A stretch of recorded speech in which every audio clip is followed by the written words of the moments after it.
성경의 잠언에 보면 이런 말씀이 있습니다.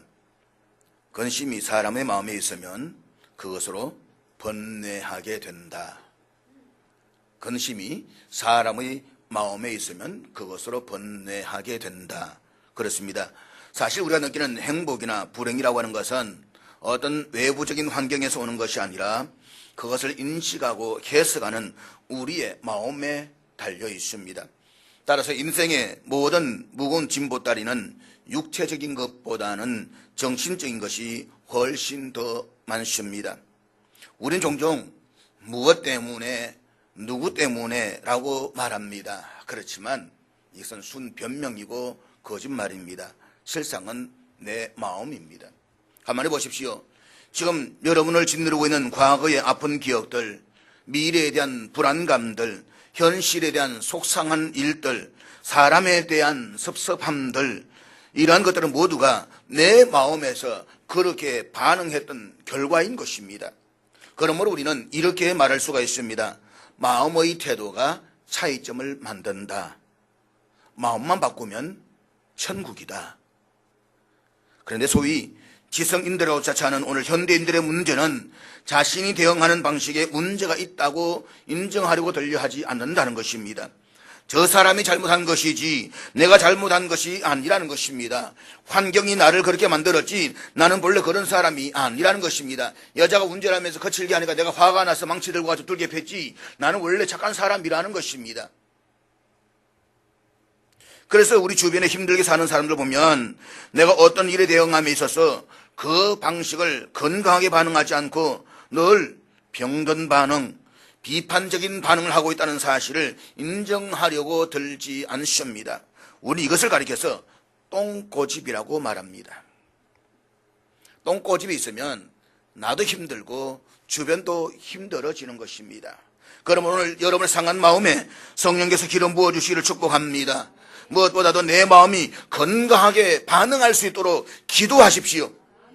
범죄함으로 살아가는 인간에게 가장 중요한 것은 하나님의 임재를 경험하는 것입니다. 그리고 인간의 됨됨이를 결정하는 것도 성령의 기름 부으심입니다. 성경은 말씀합니다. 누구든지 그리스도의 영이 없으면 그리스도의 사람이 아니다.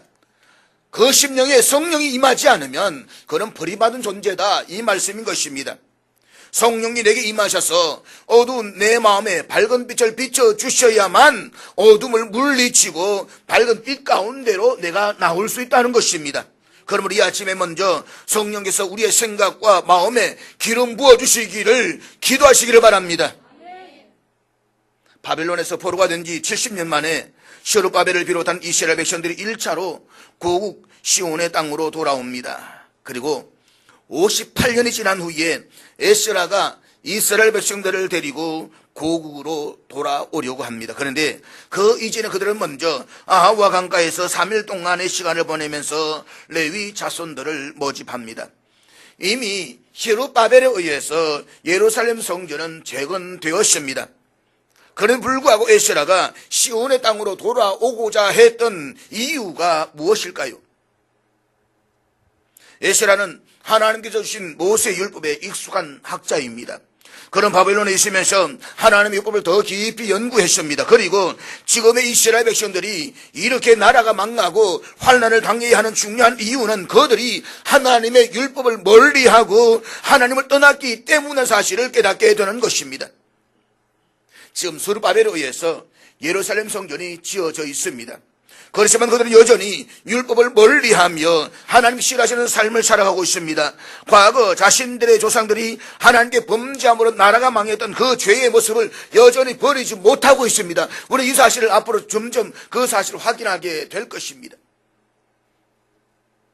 이 사실을 깨닫는 순간 에스라는 다시금 나라와 민족을 재건하기 위해서는 무엇보다도 먼저 이스라엘 백성들에게 하나님의 말씀의 부흥이 절대적으로 필요하다는 사실을 인식합니다. 그래서 그는 지금 예루살렘에 하나님의 말씀의 부흥을 일으키기 위해서 그 험난한 여정의 길에 오르게 되는 것입니다. 그렇습니다. 여러분, 지금 우리들과 이 땅의 교회에 참으로 필요한 것은 외부의 어떤 화려한 건물이 아니라 내적인 말씀의 부흥인 것입니다.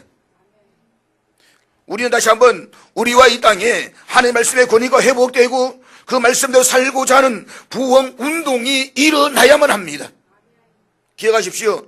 가정을 살리고 교회를 세우고 나라와 민족을 세우는 가장 중요한 일은 화려한 건물이 아니라 하나님의 말씀으로 돌아가는 것입니다. 말씀의 회복에 있는 것입니다. 이제 이스라엘은 아와 강가에 모인 이스라엘 백성들을 향해서 저들이 시온의 땅으로 떠나가기에 앞서서 먼저 금식을 선포하고 그들의 마음을 준비시킵니다. 에스라가 바벨론 떠나기에 앞서서 먼저 저들로 하여금 금식을 선포한 이유가 무엇일까요? 아마 에스라의 가장 큰 걱정은 바벨론에서 예루살렘으로 가는 험난한 여정이었을 것입니다. 왜냐하면 그 길에는 분명히 수많은 강도와 도둑들이 우글거리고 있었기 때문입니다.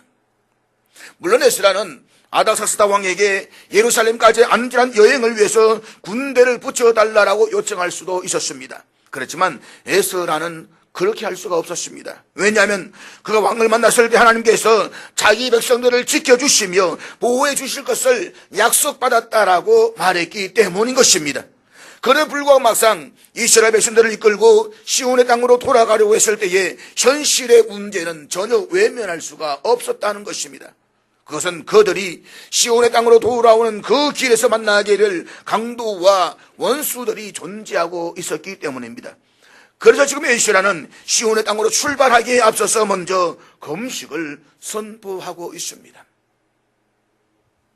사랑하는 여러분, 어쩌면 지금 우리나라의 이 땅에도 에스라 선포했던 금식 기도가 필요하다라고 생각되지는 않으십니까? 우리 민족만큼 삶의 시련이 많은 민족이 세상 역사에서 또 있을까요? 이스라엘 민족이 많은 시련을 겪었다라고 말하지만 우리 민족에 비하면 실상은 아무것도 아닙니다. 우리 민족은 수많은 전쟁과 굶주림과 질병을 겪어야만 했습니다. 오죽했으면 아침 잡수셨습니까? 밥 드셨습니까? 라는 인사가 나오시겠습니까? 아침 못 먹은 사람이 너무 많았기 때문에 아침 잡수셨습니까? 안녕하셨습니까? 밤새 무탈하지 않고 잘 주무셨습니까? 이런 인사가 오죽하면 우리 민족의 언어에서 나와야만 했겠습니까? 그래서 아침 인사 한번 해볼까요? 우리 아침 드셨습니까? 요즘은 다이너마이트 한다고 아침 못 드시는 분들이 꽤 많이 있더라고요.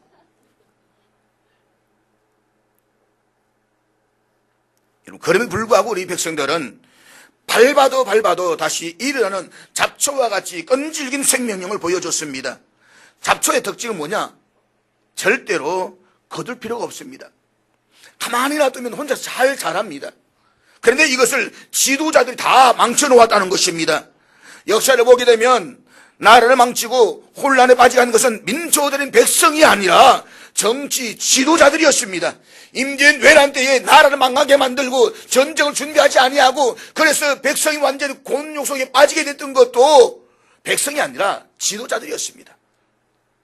일본이 당장 쳐들어오고 있는데도 불구하고 조정에서는 끊임없이 당파 싸움에 매몰되어 있었습니다. 저들이 보고 온 것은 똑같은 목적이었습니다. 똑같은 현상이었습니다. 일본이 곧 침략해 올 것이다. 그런데 한쪽에서 일본이 올 것이다 라고 말하니까 다른 쪽에서는 그들의 당파에 따라가기 싫어가지고 아니다라고 반발하고 있는 것입니다. 이게 우리나라의 역사였습니다. 아무리 좋은 현상이라고 할지라도 아무리 좋은 정책이라고 할지라도 내가 하지 않으면 다 악한 겁니다. 그래서 우리는 이기적이고 사리사욕을 밝히는 정치 지도자들 때문에 과거 역사에서 나라를 빼앗겼던 소망 없는 암흑의 시기를 경험해야만 했습니다. 잊지 마십시오. 내 나라가 있고 민족이 있기에 지금의 내가 있고 후대의 아름다운 미래를 물려줄 수가 있습니다. 나라가 없다면 지금의 나도 없고 미래도 없습니다. 해방 70년 그러나 아직도 우리는 한민족으로서 남과 북으로 갈라진 채 서로 대치하는 가운데 불필요하게 국력을 소모하고 있습니다. 그런가 하면 우리는 진보와 보수라는 이름 아래에서 치열한 이념 전쟁을 벌이고 있습니다. 아니 정확하게 말하면 진보와 보수의 싸움이 아니라 한 지도자 인물을 중심으로 싸우고 있다는 것입니다. 세상에 친박이니 친문이니 비문이니 비박이니 이런 논쟁이 어느 나라에 또 있었습니까? 그래서 어느 일본 학자는 말하기를 한국에는 하나의 당이 있으면 그 당 안에 또 다른 파들이 존재한다라고 했습니다. 그 파 안에 또 끼리가 있다는 것입니다. 이게 얼마나 무서운 것입니까? 한쪽에서는 촛불을 들고 탄핵을 외치고 다른 한쪽에서는 태극기를 들고 탄핵 반대를 외치고 있습니다.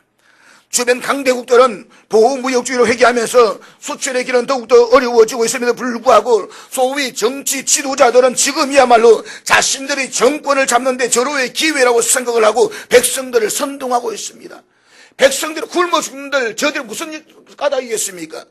백성들이 죽는들 저들이 무슨 이유가 있겠습니까? 자기들은 여전히 국민들의 혈세를 받아먹고 떵떵거리면서 권력을 누리고 있지 않습니까?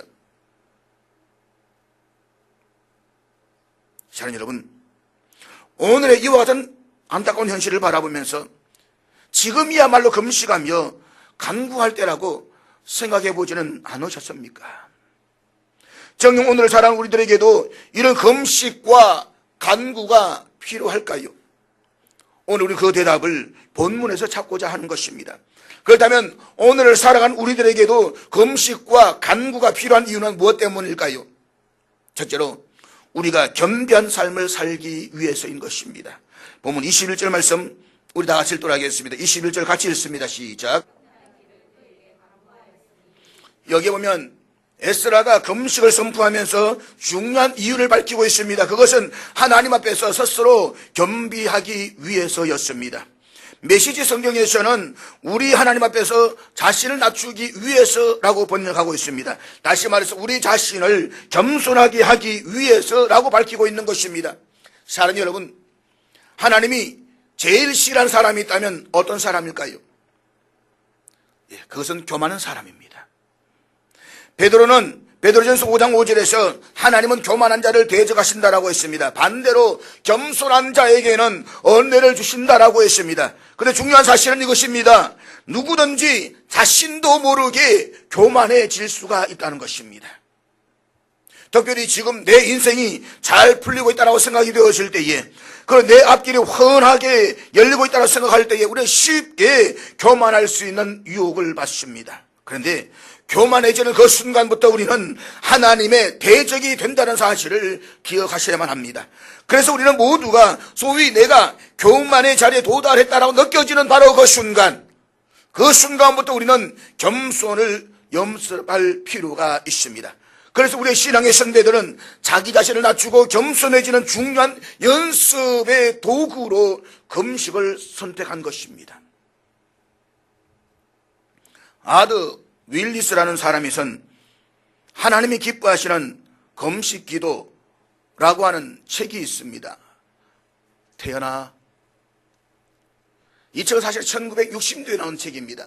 그렇지만 지금까지도 꾸준히 사랑받고 있는 책 가운데 하나입니다. 그는 이 책에서 이런 말을 했습니다. 배부름과 교만이 짝이라고 한다면 굶주림과 겸손이 짝이다.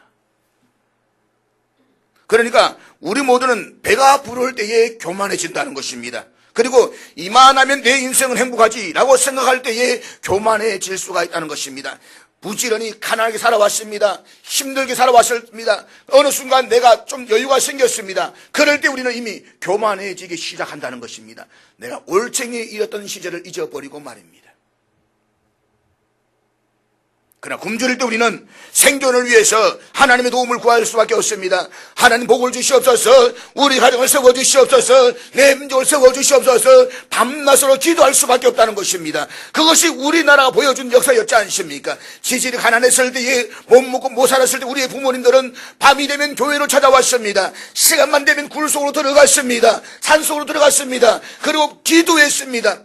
이슬을 맞아가며 흰 눈을 맞아가며 기도했습니다. 주님, 이 민족을 세워주시옵소서. 주님, 내 가정을 복되게 해주시옵소서. 기도했습니다. 좀 먹고 살만하니까 잊어버렸습니다. 기도도 놓아버렸습니다. 놀러가기가 바쁩니다. 자기 생활을 즐기기가 바쁜 것입니다. 그래서 우리는 모두가 소위 내가 교만의 자리에 도달했다고 느껴지는 바로 순간, 그때부터 자기를 돌아볼 줄 알아야 되는 것입니다. 그렇게 될 때 우리는 겸비해질 수가 있습니다. 그래서 우리 신앙의 선배들은 스스로 영적 겸비의 상태를 유지하기 위해서 굶주리며 기도했던 것입니다. 그때야말로 하나님의 도우심을 필요로 하는 상태가 아니겠습니까? 사랑하는 여러분, 겸손이 무엇입니까? 그것은 자기 자신이 아니라 하나님을 의지하는 마음입니다. 그래서 구약 성경에 보면 하나님은 이스라엘 백성들에게 1년에 한 차례 속죄일이 되면 반드시 금식할 것을 율법으로 정하셨습니다. 이것은 소위 포로의 시대, 좀 더 훗날 스가랴 시대에는 1년에 4차례 금식이 선포가 됩니다. 스가랴 8장 19절의 말씀 우리 다 같이 읽도록 하겠습니다. 같이 읽습니다. 시작. 무슨 말입니까? 넷째 달에 금식하고 다섯째 달에 금식하고 일곱째 달에 금식하고 열째 달에 금식하라는 것입니다. 몇 번입니까? 4번입니다.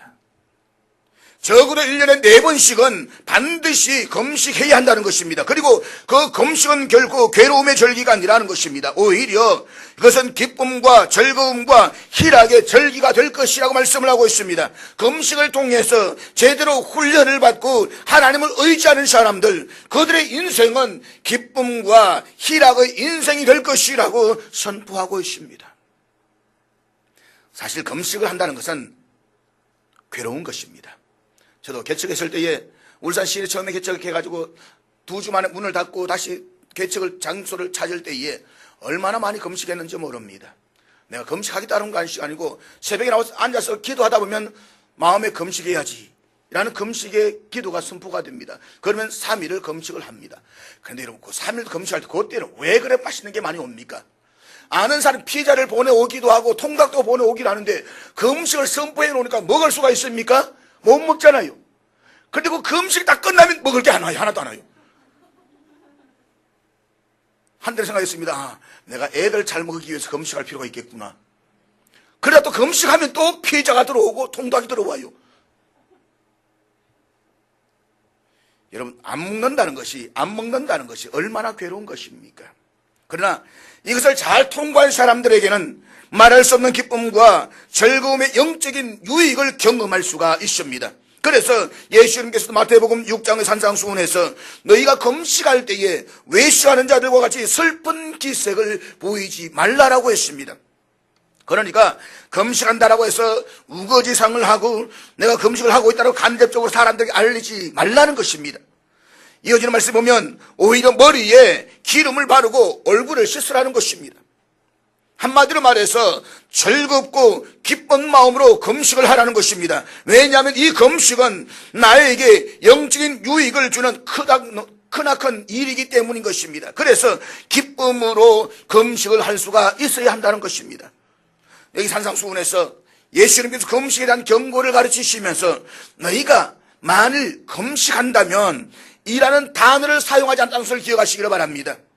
예수님이 이렇게 말씀하셨습니다. 금식할 때에, 그러니까 금식은 만일 어쩌다가 하는 것이 아니라는 것입니다. 다시 말하면 금식은 예수님 당시에 그 초대교회 성도들에게 있어서 아주 보편적인 영적 훈련으로 실천되고 있었다는 것입니다. 저는 우리의 교회가 그리고 우리 시대 성도들이 다시 한번 영적인 부흥을 경험하기를 원한다라고 한다면, 그 신앙의 야성을 회복하기를 원한다라고 한다면 금식의 거룩한 습관을 회복할 필요가 있다라고 생각을 합니다. 무엇보다 우리가 하나님 앞에서 더 낮아지고 겸손하기 위해서라도 금식할 필요가 있습니다. 지금 우리는 너무 교만해졌습니다. 이제 좀 먹고 살만하니까 하나님을 찾으러 하지도 않습니다. 인본주의를 내세우면서 하나님의 씨라는 짓은 골라서 해가면서 하고 있습니다. 아직 선 것도 아닌데 선줄로 착각하고 있는 것입니다. 사랑하는 여러분, 이러한 때에 우리가 더 겸손하게 낮아지면 하나님께서 우리와 우리 민족을 얼마나 기뻐하실까요? 그렇다고 해서 여기에서 말하는 소위 금식이 40일 금식일을 말하는 것은 아닙니다. 저는 결코 40일 금식을 추천하고 싶지는 않습니다. 왜냐하면 금식하다 죽으면 제가 책임을 질 수 없기 때문입니다. 성경을 보게 되면 가장 보편적으로 권장하는 금식은 하루나 사흘입니다. 사흘 금식이 성경에서 가장 많이 등장하고 있습니다. 여러분, 하루는 할 수 있지 않겠습니까? 하루도 못 하시겠습니까? 그것도 물은 마시면서 말입니다. 하루를 금식해보면 그 다음에는 사흘 금식 기도를 도전해 볼 수가 있습니다. 그러면 금식이 주는 유익을 경험하게 될 것입니다. 그렇다라고 해서 다이어트를 위해서 금식하라는 것이 아닙니다. 어떤 사람 보면 다이어트를 위해서는 금식을 하는데 금식을 위한 금식을 하지 못하는 사람들이 꽤 많이 있습니다. 금식의 목적은 식사하는 시간을 아껴서 기도하라는 것입니다. 그러니까 기도가 중요한 것입니다. 그래서 금식을 통해서 영적 부흥 운동이 회복된다고 한다면 저는 굉장한 이 부흥의 출발점을 위해서라도 금식은 필요하다고 생각이 됩니다. 다시 말해서 금식을 통해서 우리의 기도의 영성이 회복되어진다고 한다면 영적 회복은 이루어질 것입니다. 그런 은혜를 경험하는 저와 여러분 될 수 있기를 주의 이름으로 축복합니다. 금식이 왜 필요합니까? 둘째는 위기 앞에서 보호를 받기 위해서입니다. 에스라가 자기 민족 앞에서 금식을 선포하는 가장 실질적이고 현실적인 이유가 무엇입니까? 오늘 본문 21절에서 보면 이렇게 말씀하고 있습니다. 우리와 우리 어린아이와 모든 소유를 위하여 평탄한 길을 그에게 간구하였으니, 메시지 성경에서는 이렇게 번역하고 있습니다. 앞으로 펼쳐질 여정에서 우리 모든 인원과 소유물을 지혜롭게 인도해 주시기를 구하는 금식이었다.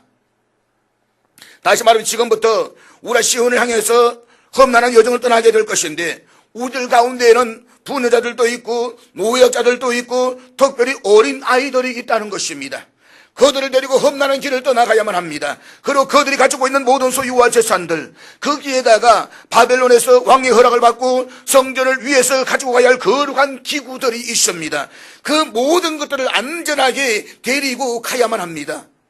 이것은 결코 쉬운 일이 아닙니다.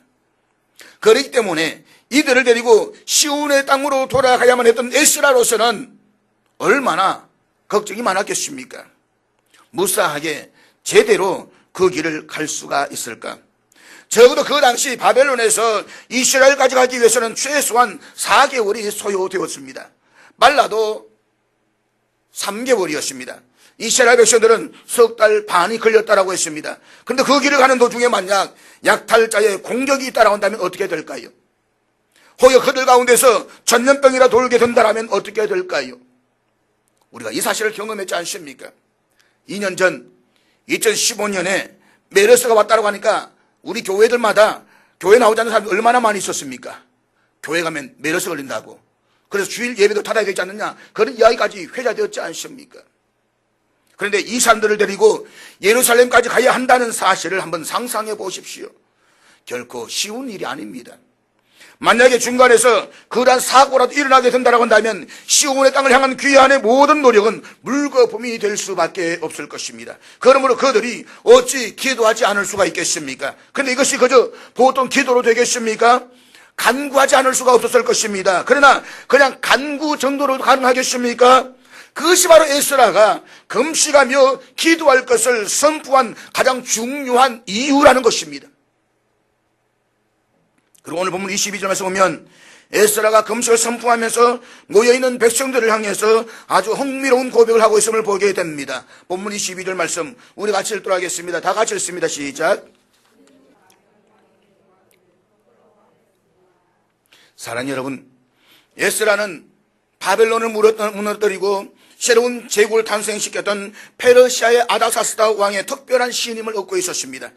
그 왕이 에스라에게 말합니다. 내가 뭐든지 너를 도와주겠다. 그래서 군대도 데리고 가라고 말합니다. 그런데 에스라는 내가 하나님을 믿고 의지하는 사람인데 꼭 군대가 나에게 필요할까? 그래서 왕이 군대를 데리고 가라고 했음에도 불구하고 그는 일부러 그 요청을 거부했습니다. 지금 그 이야기를 오늘 본문에서 말씀하고 있는 것입니다.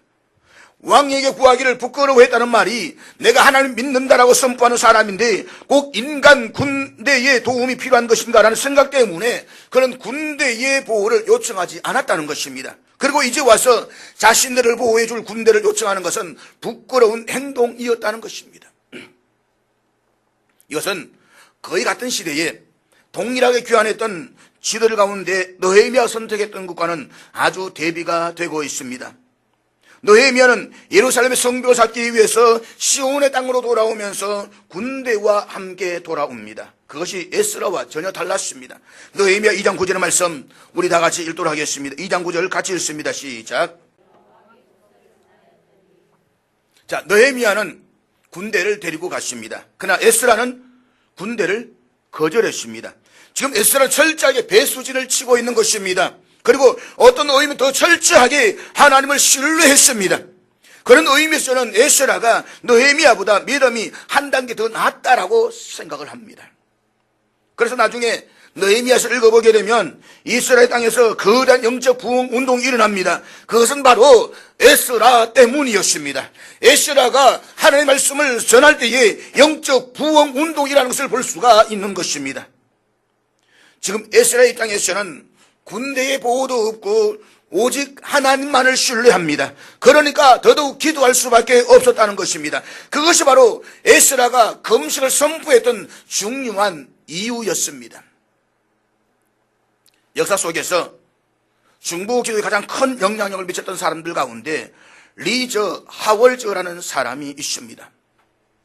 여기 보면 리저 하월저라는 사람의 책이 쓴 책이 또 있고 사진도 볼 수가 있습니다. 그는 어릴 때 비록 넉넉하지 못한 생활을 했지만 경건과 사랑이 가득한 집에서 신앙 교육을 받으며 성장했습니다. 그리고 그는 훗날 영국 웨일즈의 성경대학 학장을 지냈던 인물이기도 합니다. 그는 자신의 나라 영국이 나치 독일의 공격을 받고 있었을 때 어느 날 웨일즈 성경대학에 속한 교수들과 학생 그리고 주변의 모든 사람들 다 불러 모아놓고 이런 선포를 합니다. 우리 지금 독일 공군의 공격이나 공습을 두려워하고 있습니다. 그러나 우리는 그것보다 하나님을 더 두려워해야 할 백성들이 아닙니까? 그리고 그 하나님을 의존해야 할 사람들이 아닙니까? 그렇다면 나는 오늘부터 금식을 선포하고 싶습니다. 그것도 하루 온종일이 아니라 저녁에만 금식을 했습니다. 매일 저녁 여러분이 금식하여 모여서 기도한다면 하나님이 우리 가운데 어떤 일을 행하실까요? 우리가 두려워하기만 하고 있는 그 모습이 과연 정상일까요? 그는 이제 금식을 선포하고 웨일즈 성경대학 강단에서 저녁마다 기도를 합니다. 그런데 1940년 9월 15일 갑자기 이런 사건이 일어납니다. 그 당시 독일의 공군은 영국 공군을 절대적으로 압도했습니다. 그렇기 때문에 영국 공군은 도저히 독일의 공군 상대가 되지를 못했습니다. 그런데 지금 독일의 군대가 영국을 공격하고 있습니다. 이 결정적인 패전을 눈앞에 두고 영국이 쫓기는 상황에서 갑자기 10분간에 걸쳐서 독일의 모든 비행기들이 머리를 돌리고 다시 퇴각을 하기 시작을 합니다. 이것은 도저히 이해할 수 없는 사건이었습니다. 역사에서 이해할 수 없는 사건. 그 당시 독일 공군을 이끌고 있었던 대장 다우닝경은 훗날 그가 남긴 일기에서 이런 말을 남기고 있습니다.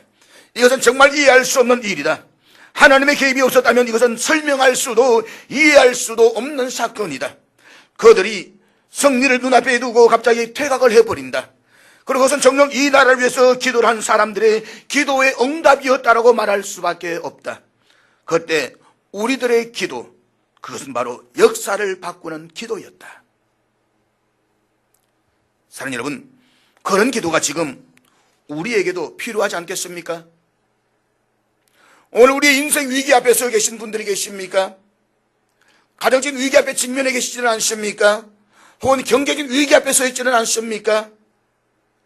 우리 민족은 해방 70년이 지났지만 아직도 답답한 남북 대치 상황에 그대로 직면해 있습니다. 그 어느 때보다 더 극심한 이데올로기적 대립으로 온 나라가 혼돈에 빠져 있습니다. 중국은 사드 문제로 우리를 압박하고 있고 일본은 위안부 문제로 통화 수합을 중단했습니다. 통화 수합 중단은 뭐가 중요하냐? 그것은 여러분 우리가 경제가 잠깐 위기에 있을 때에 통화 수합에 있으면 일본 돈을 빌려와 가지고 해결할 수가 있지만 이게 없으면 우리는 그냥 무너지고 만다는 것입니다. 중간 단계를 없애버렸다 이 말입니다. 국방의 자존적인 의무를 우리 스스로 결정하지 못하고 중국에 와서 고개를 굽신거리면서 중국의 눈치를 보고 있습니다. 미국은 새로 들어서는 트럼프 정부가 자국 우선주의 정책으로 무역의 장벽을 높이 세우려고 합니다. 그래서 자기의 나라 미국의 공장을 세우지 않은 기업들에게는 과세를 물리겠다는 것입니다. 사랑하는 여러분, 지금이야말로 우리에게 기도가 필요하지 않을까요? 아니, 간구가 필요하지 않을까요? 아니, 지금이야말로 금식이 필요할 때가 아니겠습니까?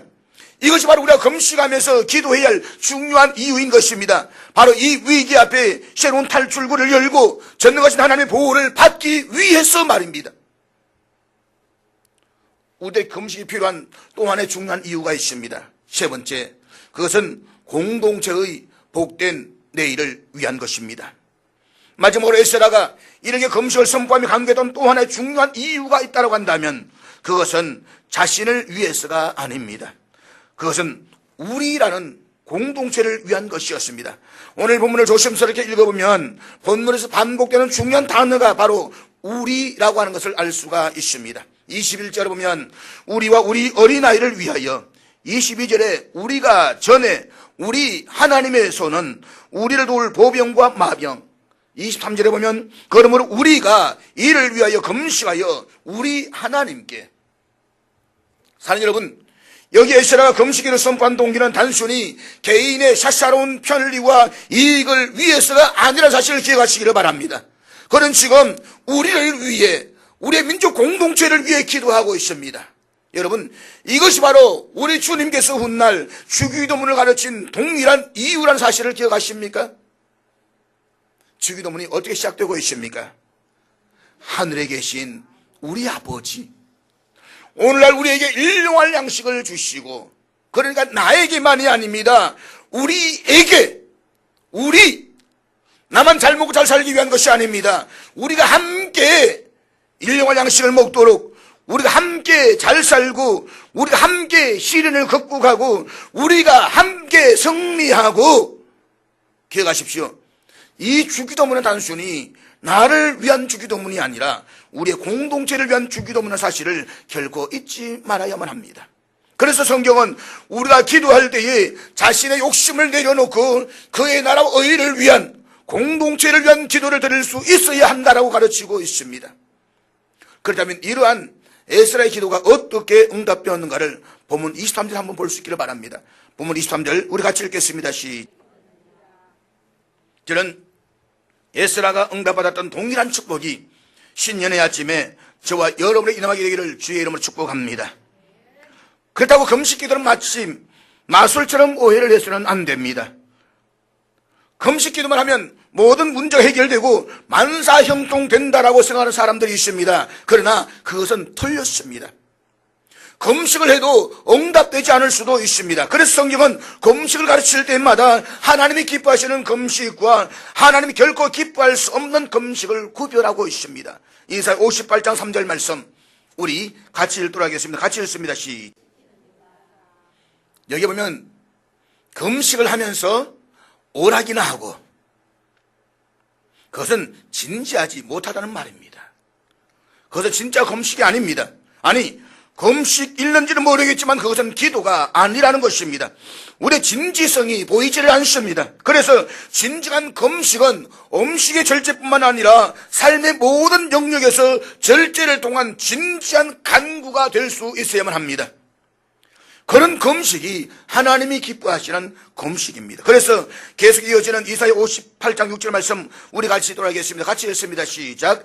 내가 기뻐하는 금식은 흉악의 결박을 풀어주며 멍에의 줄을 끌어주며 압제당한 자를 자유롭게 하며 모든 멍에를 꺾는 것이 아니겠느냐. 하나님이 기뻐하시는 금식이 우리에게 자유를 준다라고 했습니다. 압제 모든 줄을 풀어버릴 것입니다. 하나님의 능력이 임할 것입니다. 사랑하는 여러분, 지금이야말로 이런 금식이 필요한 때가 아니겠습니까? 우리 가정에, 우리 교회에, 우리 민족 가운데 정말 이런 기도가 필요하지 않을까요? 역사 속에서 시련과 고난이 참으로 많았던 우리나라, 우리 민족. 그러나 우리나라와 민족은 복음과 함께 다시 일어났습니다.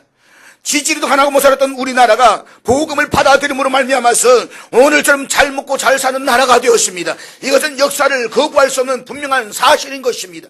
너무 가난할 때에 풍전등화처럼 메몰릴 때에 이 땅을 위해서 기도했던 수많은 사람들, 그리고 지도자들은 기독교 복음이야말로 이 땅을 세울 수 있는 유일한 방편이라고 믿었습니다. 대한민국 삼천리 강산, 이 땅은 내가 장차 묻혀야 할 땅입니다. 하나님이 보호하신 우리나라 대한민국입니다. 이 땅을 위해서 사랑 여러분 기도해 주십시오. 이제 그만 계층 간의 갈등, 세대 간의 갈등, 지역 간의 갈등, 이념 간의 갈등을 넘어서서 우리 모두 하나가 되어 남과 북이 통일을 이루어야 할 때가 되지 않았습니까? 그렇다면 우리에게 지금이야말로 이런 금식과 기도가 필요한 때가 아닐까요? 동일하게 교회의 삶 속에서 하나님께서 그냥 세운 교회가 아닙니다. 그리스도의 피로 몸 세우시고 세운 교회입니다. 이제 우리가 다시 한번 부흥의 역사를 경험해야 되지 않겠습니까? 그 새벽 몸부림이 기도했을 때에 기도 소리가 너무 뜨거워가지고 빌라에 사람 뛰쳐나왔던 때가 있었습니다. 저 옆에 구성전에 있을 때 말입니다. 그러면 나오면 제가 나와서 이렇게 보면 빌라 명문 빌라 사람들이 나와가지고 한숨 푹푹 쉽니다. 기도가 너무 시끄러워가지고 잠 못 주무셨지요? 라고 하니까 하는 이야기가 어쩝니까? 교회인데요. 어쩝니까? 교회인데요. 우리 그렇게 기도했던 때가 있었습니다. 다시 한번 여러분, 우리가 부흥을 위해서, 교회 하나됨을 위해서, 영적 회복을 위해서, 내 자녀를 위해서 우리가 다시 한번 기도해야 되지 않겠습니까? 오늘 우리가 참으로 겸비하고 검식하고 간구한다면 저는 믿습니다. 하늘 문이 열릴 것입니다. 하나님 능력이 부어질 것입니다.